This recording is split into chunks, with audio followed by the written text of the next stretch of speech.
président Bassirou Diomaye Faye posé est-ce que ci contexte bi ñu nekk est-ce que ay actes la yoo xam ne xaw ma noo ko waxee mais en tout cas c'est de nature à redonner confiance d'abord ci partenaires yi intérieur comme extérieur investisseurs yi notamment réew mu mel ne la France.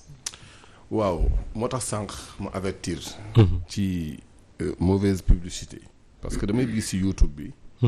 ñuy bind ce président a menacé Macron. Ce chef politique sénégalais a dit à Macron dégage. Alors que c'est pas ça. Il ne l'a jamais dit. Il faut que aussi le gouvernement commence à dévoiler une stratégie de communication. Parce que bu ñu fàtte ne Sénégal loo fi consommé jënd ko. plus de 60% yi da nga ko importé. bu ñu ko fàtte. dañ ko jëli bitim réew dugal ko ci réew mi. voilà bu ñu fàtte ne aussi finance publique yi ñu yor. amul équilibre bu ñu fàtte ne aussi sur le plan monétaire ak beaucoup de plans amuñu souveraineté nañ xam ne donc de manière incrémentale fi ñuy déparé nii ci ay situation yu nasax lañ déparé situation de faiblesse donc ñi nga xam ne ñoo nekk ci réew mi bu ñu leen menacé parce que Sénégal 100 francs de recette fiscale boo am 31 ya ay entreprises européennes ñoo ko fay. PIB bi. 100 boo jël Sénégal 34% ay entreprises européennes ñoo ko moom waxaguma la bu chinois yi li chinois yi moom de. waxuma la lu marocains yi moom de. lu turcs yi moom de ci port beeg fu ne. Sénégalais moomul économie bu fekkee dañoo nekk fii nag di def ay va-t-en-guerre. di menacer ay nit.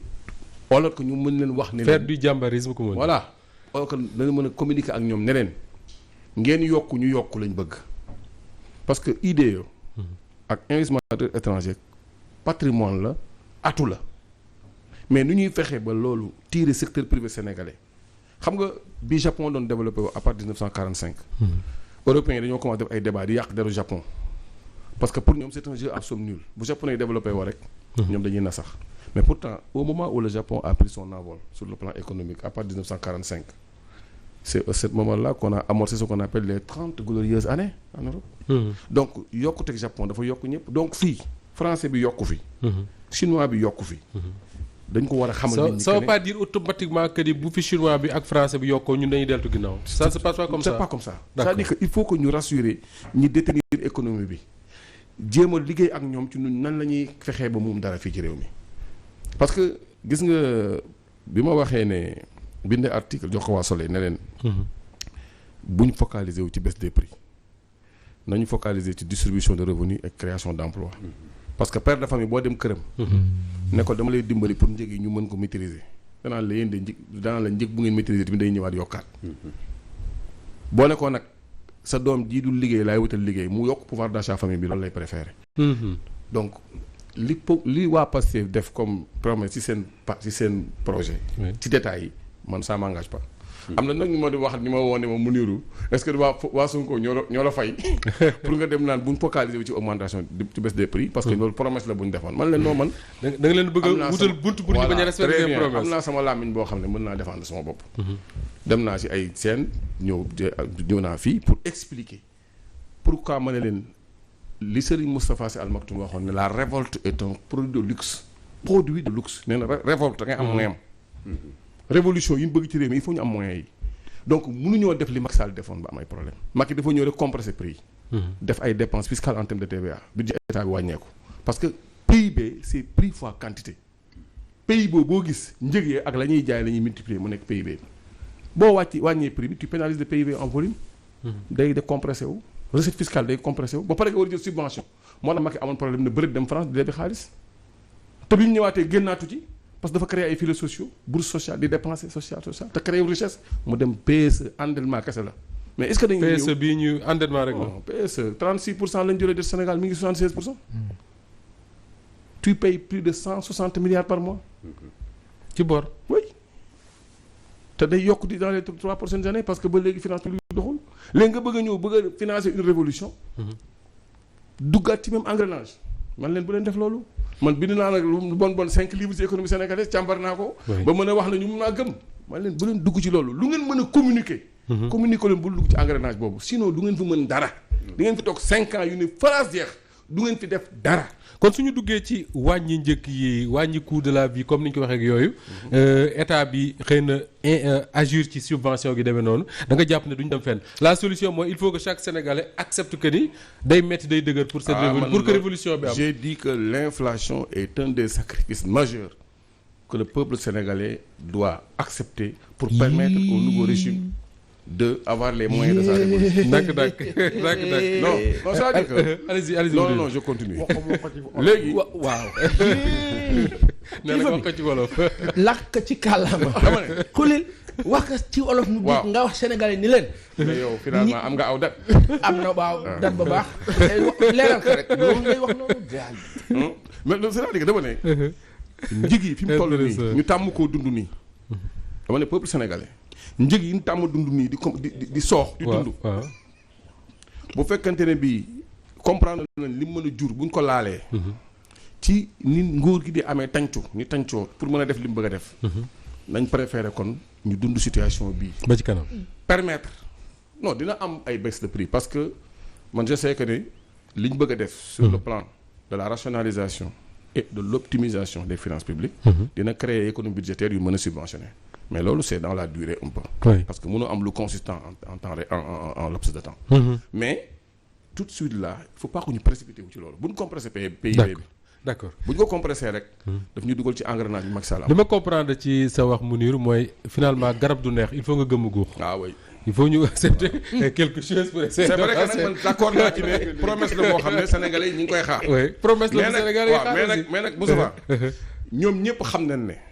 président Macky Sall dafa jël dooleem dugal ko ci filets sociaux yu ak subventions yi ba mu mujjute mun dara.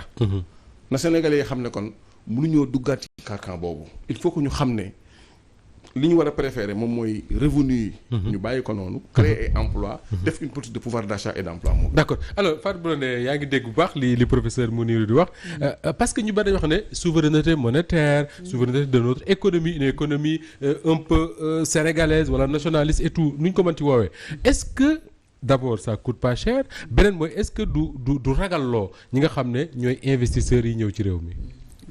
déjà dañu war a def différence entre projet ak programme maanaam ñun ci informatique li ñuy wooyee l'exécutable wala boog loi ak décret naka lañ koy defee moom ci loolu lay wax projet bi di waxul directement naka lañ koy defee moom mi ngi dugg déjà ci critiquer ci naka lañ koy defee donc c'est un peu anticipé pour man ni mu ko waxee ensuite am na yoo xam ne parti pris la et c'est du courage parce que danga ko bëgg bi PS di ñëw di dem PDS di ñëw mais foogoon nañ ne Sénégal dootul jug oui te bu ñu jëloon li xew di ci analyser Sénégal avec le même prisme avec les mêmes données comme ni mu koy waxee jamais ñu mënoon am capacité am fit ne leneen la ñuy indi Sénégal parce que am na ñoo xam ne dañ naan la ñun xam nañ nu mu demee bind nañu livre affaire yaa ngi nii leer na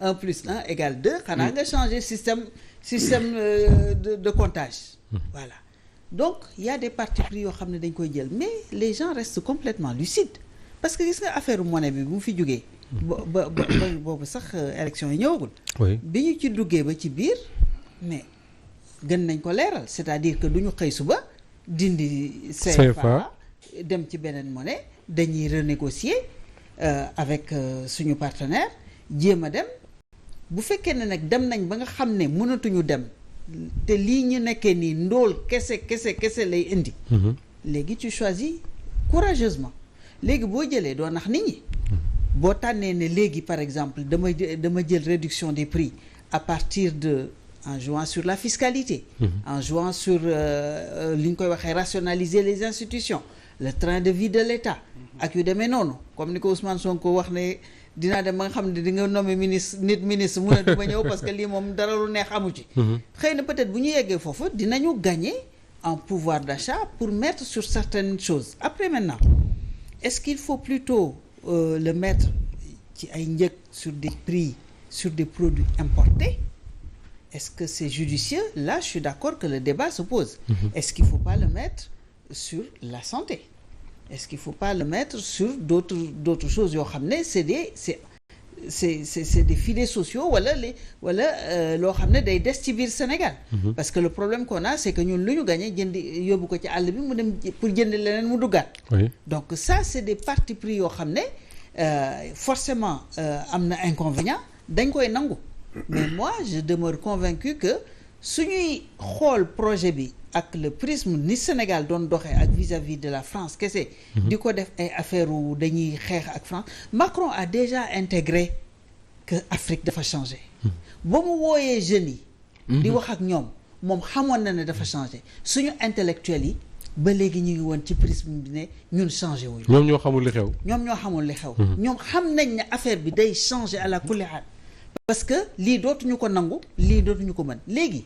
ñun est-ce que nous avons suffisamment de cran ak ay projets yu taxaw pour indi changement boobu moi je pense que ñun loolu moo ñu fi indi si c'est pour constater que lii ak lii moo lay téye lii ak lii moo lay téye. Donc il fallait pas qu'on ait le courage d'inventer autre chose donc projet yooyu ñu indi. di ko tëral mais c'est fait par des économistes d'éminents économistes. Te encore une fois.